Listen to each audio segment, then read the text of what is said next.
दोस्तों, TV serial Anupama के आज के एपिसोड की शुरुआत में हमें अनुपमा को दिखाया जाता है, जहां पर अनुपमा सवाल उठाते हुए नजर आती है कि शादी से पहले लड़कियों से उनकी मर्जी पूछी क्यों नहीं जाती। आखिर उन्हें भी तो अधिकार होना चाहिए कि वे अपने शादी का फैसला खुद ले सकें। तभी प्रार्थना यहाँ पर तुरंत अनुपमा की बात से सहमत होती है और अपना दर्द जो है वो बताती हुई नजर आती है। और तभी वो बताते हुए नजर आती है कि एक दिन जब मैं कॉलेज से घर वापस आई तो मोतीबा ने यहाँ पर बता दिया कि उसकी शादी जो है वो तय कर दी गई है।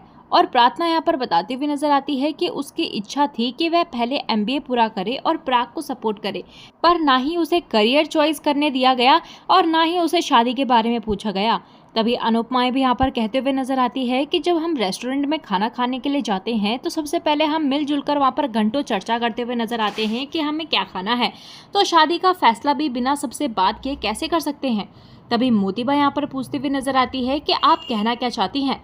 तो तभी यहाँ पर अनुपमा उन्हें बताते हुए नजर आती है कि शादी से पहले जो है वो लड़का लड़की को एक दूसरे को जानना चाहिए और समझना चाहिए। तभी मोतीबा यहाँ पर कहते हुए नजर आती है कि क्या आप ये बेशर्मी की रस्में चलाना चाहती हैं। तभी अनुपमा कहती है कि क्या आप ये चाहती हैं कि बेटी जो है वो अपने माता पिता से खुलकर अपनी बात ना कह सकें। और तभी हम यहाँ पर देखते हैं कि दोनों के बीच में यहाँ पर बहस हो जाती है। तभी मोतीबा कहते हुए नजर आती है कि जितनी ज्यादा लव मैरिज होती हैं उतने ही डिवोर्स ज्यादा होते हैं। अनुपमा भी कहते हुए नजर आती है कि प्रार्थना के अरेंज मैरिज में भी तलाक हुआ है। यह सुनकर मोतीबा जो है वो और ज्यादा गुस्सा हो जाती है और वह अनुपमा और अंश को प्रार्थना के लिए तलाक का जिम्मेदार ठहराती है। लेकिन अनुपमा यहाँ पर साफ साफ कहती है कि प्रार्थना का तलाक जो है वो इस दरिंदे गौतम की वजह से हुआ है, हमारी वजह से नहीं, और यही जो है वो प्रार्थना के दुखों का कारण है। तभी हम देखते हैं कि अनुपमा कहती है कि काश प्रार्थना पहले ही गौतम से मिली होती तो अभी उसके असली रूप के बारे में पहचान जाती और आपको अपनी मर्जी बता देती। और तभी यहाँ पर मोतीबा जो है वो अनुपमा की ये सब बातें सुनकर और भी ज्यादा दंग रह जाती है और वह कहते हुए नजर आती है कि आपको क्या लगता है कि साथ में कॉफी पीने से, एक दूसरे के साथ बाहर घूमने से क्या एक दूसरे को जाना जा सकता है? किसी को जानने के लिए उसके साथ हर समय रहना पड़ता है। और कहते हुए नजर आती है कि क्या तालमेल बैठाने के लिए हर हद पार करना सही है? शादी जो है वो तालमेल से नहीं, संस्कार और समझौते से निभाई जाती है।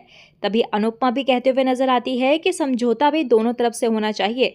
तभी ख्याति बीच में कहती हुए नजर आती है कि आप तो अनुज के साथ शादी से पहले ही एक साथ रही थी, लेकिन फिर भी आपकी शादी क्यों नहीं चली?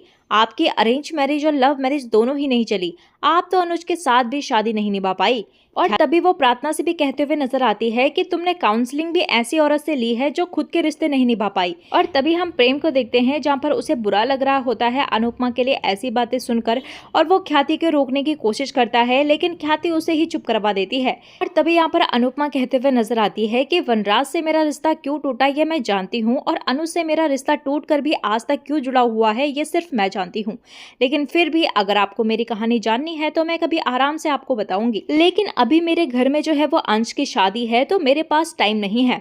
तभी हम देखते हैं कि अनुपमा यहाँ पर सबसे कहती है कि अगर आपको प्रार्थना की दूसरी शादी से प्रॉब्लम है तो पराग जी ने भी तो 2 शादियां की हैं। अगर दूसरी शादी करना गलत होता है तो पराग जी ये गलती नहीं करते।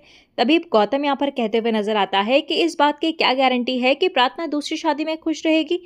तो कौन यहाँ पर गारंटी देगा कि प्रार्थना जो है वो अंश के साथ खुश रहेगी? तो तभी यहाँ पर अनुपमा भी तुरंत जवाब देते हुए नजर आती है कि इस बात की गारंटी जरूर है कि प्रार्थना जो है वो तुम्हारे साथ कभी खुश नहीं रह सकती और ना ही कभी रह पाएगी, इसीलिए तुम बीच में मत बोलो। तभी अनुपमा यहाँ पर सबसे कहते हुए नजर आती है कि अंश जो है वो बहुत अच्छा लड़का है, उसके माता पिता नहीं है, लेकिन फिर भी वह इतनी कम उम्र में पूरे परिवार की जिम्मेदारी संभाल रहा है। और अंश जो है वो प्रार्थना से बहुत प्यार करता है और वह प्रार्थना को बहुत खुश रखेगा, उसका ख्याल रखेगा। अनुपमा यहाँ पर सबको समझाती है कि प्रार्थना को मन की शांति चाहिए और यदि भविष्य में कोई प्रॉब्लम आती है तो हम सब मिलकर जो है वो अंश और प्रार्थना को समझा सकते हैं। और तभी यहाँ पर अनुपमा जो है वो भाषण देते हुए कहती हुई नजर आती है कि देश को आजाद हुए इतने साल हो गए हैं, लेकिन अभी तक आपने अपनी बेटी को आजाद नहीं किया है। तभी मोतीबा यहाँ पर अनुपमा से कहती है कि आप अपना प्रवचन जो है वो बंद करिए। और तभी वो कहते हुए नजर आती है कि लड़कियों को तब तक आजादी नहीं मिलेगी जब तक आप जैसी औरतें जो है वो उस आजादी का गलत फायदा उठाएंगी। और कहते हुए नजर आती है कि पहले तो आपने अपने पति को छोड़ा, फिर आप बिना शादी के अनुज के साथ रहने लगी। अनुपमा यहाँ पर यह बातें सुनकर चौंक जाती है और वहीं पर और फिर वहाँ पर मोतीबा कहते हुए नजर आती है कि कभी आपने बिजनेस, कभी डांस, कभी अमेरिका, कभी मुंबई, कभी अन्नू की रसोई, कभी डांस कंपटीशन, इतना सब कुछ करने के बाद भी आप कहाँ तक पहुंची हो? 2 शादियां करने के बाद भी आप अपनी जिंदगी अकेले बिता रही हो। तो अनुपमा यहाँ पर मोतीबा की बातें सुनकर हैरान रह जाती है। वहीं मोतीबा कहती हुई नजर आती है कि जितनी आज़ादी आपको मिली है उतनी किसी को नहीं मिली, लेकिन फिर भी आप जो है वो आज भी संघर्ष कर रही हैं। इस पर अनुपमा कहती हुई नजर आती है कि कम से कम मैंने अभी तक हार तो नहीं मानी, मैं असफलता से नहीं डरी। मैंने जीवन में सफलता, असफलता, अमीरी, गरीबी, दुख सुख सब कुछ देखा है, इसीलिए मैं जिंदगी को ज़्यादा अच्छे से समझती हूँ। मुझे खुशियाँ बहुत कम मिली हैं, इसीलिए मैं उनकी कदर करना जानती हूँ।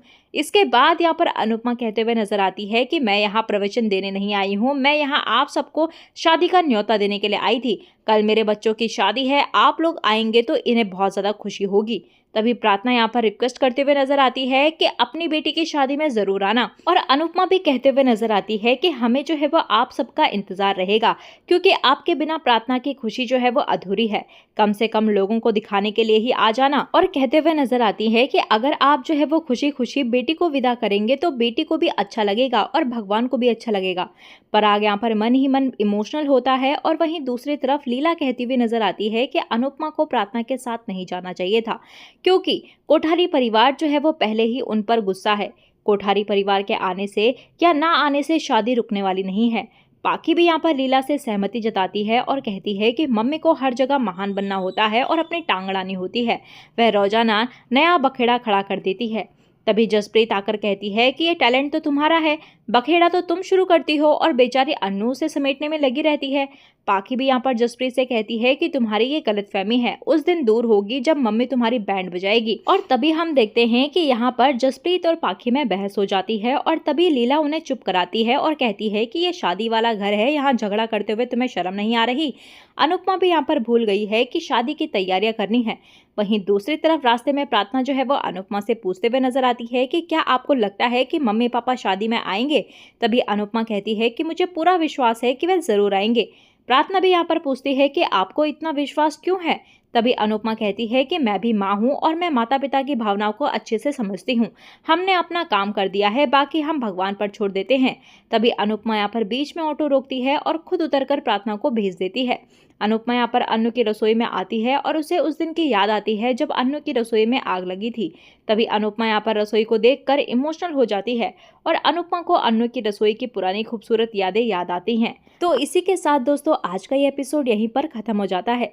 तो दोस्तों आने वाले अपकमिंग प्रोमो में हमें देखने के लिए मिलेगा कि अंश और प्रार्थना की हल्दी की रस्म में सब डांस करते हैं और गौतम मोतीबा को भड़काता है कि कोठारी और गांधी परिवार का चिराग जो है वो शाह परिवार का चिराग कहलाएगा। इसके बाद यहाँ पर मोतीबा और ख्याति हल्दी की रस्म में आते हैं और वह प्रार्थना को कानूनी कागज देते हैं और कहते हैं कि हम ये जिम्मेदारी का बोझ उतारने आए हैं। अनुपमा इनकी बातें सुनकर चौंक जाती है और इसी के साथ दोस्तों एपिसोड जो है वो खत्म हो जाता है। तो दोस्तों आज का एपिसोड आप लोगों को कैसा लगा आप हमें कमेंट सेक्शन में ज़रूर बताइएगा। चलिए दोस्तों मिलते हैं आपको नए एपिसोड में नए अपडेट के साथ, तब तक के लिए नमस्कार। वीडियो पसंद आई हो तो वीडियो को लाइक शेयर सब्सक्राइब जरूर कीजिएगा।